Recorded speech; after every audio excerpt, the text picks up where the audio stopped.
اولاد کی شادیاں بھی بے شک اچھا کام ہے، لیکن اس پر اتنے پیسے خرچ کرنا تو تمہارے ذمہ فرض نہیں ہے کہ اس کے اوپر اتنا خرچ کرو. خاص طور سے بیٹی کی شادی پر کہتے ہیں پہلے جہیز کا انتظام ہو جائے اس کا، اس کے بعد دیکھیں گے، اگر پیسے بچیں گے تو دیکھا جائے گا. تو کوئی جہیز دینا فرض نہیں ہے شرعاً.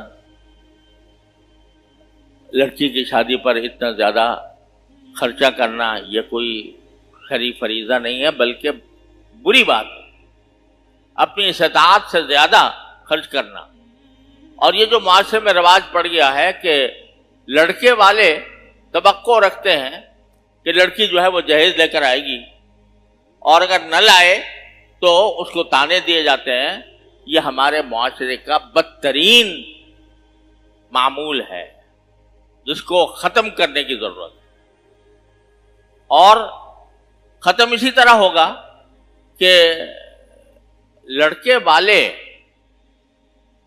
بالکل صاف صاف یہ بتا دیں کہ بھائی ہمیں تو لڑکی چاہیے، اس کا نکاح اس کو نکاح میں لانا ہے، وہ ہمیں کسی زیور کا کسی جہیز کا کوئی مطالبہ نہیں. کسی وقت عرض کروں گا کہ جہیز کے بارے میں کیا کیا خرابیاں ہمارے معاشرے کے اندر پائی جاتی ہیں. اللہ نے زندگی دی تو کسی وقت اس کی تفصیل عرض کروں گا. لیکن کوئی فرض نہیں ہے شرعی اعتبار سے کہ آپ لڑکی کو رخصت کرنے کے لیے پہلے جہیز کا انتظام کریں. تو یہ بعض لوگوں کے ذہن میں ہوتا ہے بھائی میرے تو لڑکی بیٹھی ہوئی ہیں، لڑکیاں بیٹھی ہوئی ہیں، ان کا نکاح کرنا ہے، میرے لڑکے بیٹھے ہیں. ولیمہ بے شک سنت ہے، لیکن ولیمے کے لیے کوئی ضروری نہیں ہے کہ اس کے اوپر لاکھوں روپے خرچ کیے جائیں. اگر 200-400 روپے کے اندر بھی 8-10 آدمی بیٹھ کے کھانا کھا لیں، ولیمہ ہو گیا.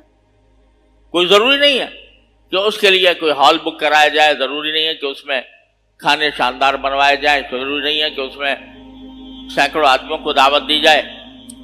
ولیمہ کی سنت ادا ہو جاتی ہے سادگی کے ساتھ. نبی کریم صلی اللہ علیہ وسلم کا جب حضرت صفیہ رضی اللہ عنہا سے نکاح ہوا تو آپ نے ولیمہ کس طرح کیا؟ چمڑے کا دسترخوان بچھا دیا گیا، لوگوں سے کہا بھائی جس کے بعد جو چیز ہو وہ لے آئے. وہاں جا کر کچھ کھجوریں، کچھ ستو یہ بچھا دیا گیا، وہ ولیمہ ہو گیا رسول کریم صلی اللہ علیہ وسلم کی طرف. تو کسی ولیمے پر کوئی بہت بڑا لاکھوں روپے کا خرچ کرنا یہ کوئی شریعت کا تقاضا نہیں.